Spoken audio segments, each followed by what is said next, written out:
আল্লাহর নবী বলেন, তুমি তোমার মার সাথে জিনা করতে আরেক পুরুষকে দিবে না, তোমার বোনের সাথে জিনা করতে দিবে না, তোমার মেয়ের সাথে জিনা করতে দিবে না, তোমার স্ত্রীর সাথে জিনা করতে দিবে না। ও আমার সাহাবী, তোমার মান সম্মান সব প্লাস্টিক হয়ে যাবে, নষ্ট হয়ে যাবে।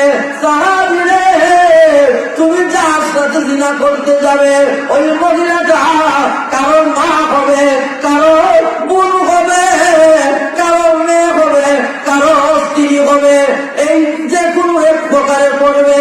ও আমার সাহাবী শোনো, তুমি যে মহিলার সাথে জিনা করবে তার বাইরের তো ইজ্জত সম্মান নষ্ট হবে, তার পুরুষদেরও তো মান সম্মান নষ্ট হয়ে যাবে, তাদেরও তো মানে ইজ্জতে ধরবে। তাইলে কেমনে তুমি জিনা করতে চাও? ওই সাহাবী বলেন, ইয়া রাসূলুল্লাহ, ইয়া হাবিবাল্লাহ, এমন সুন্দর উপদেশ, এমন সুন্দর ওয়াজ আর জীবনে কোনোদিন শুনি নাই গো নবী। ও নবী, আমি আজ থেকে তওবা করে জিন্দেগির জন্য জিনার কাজ ছেড়ে দিলাম।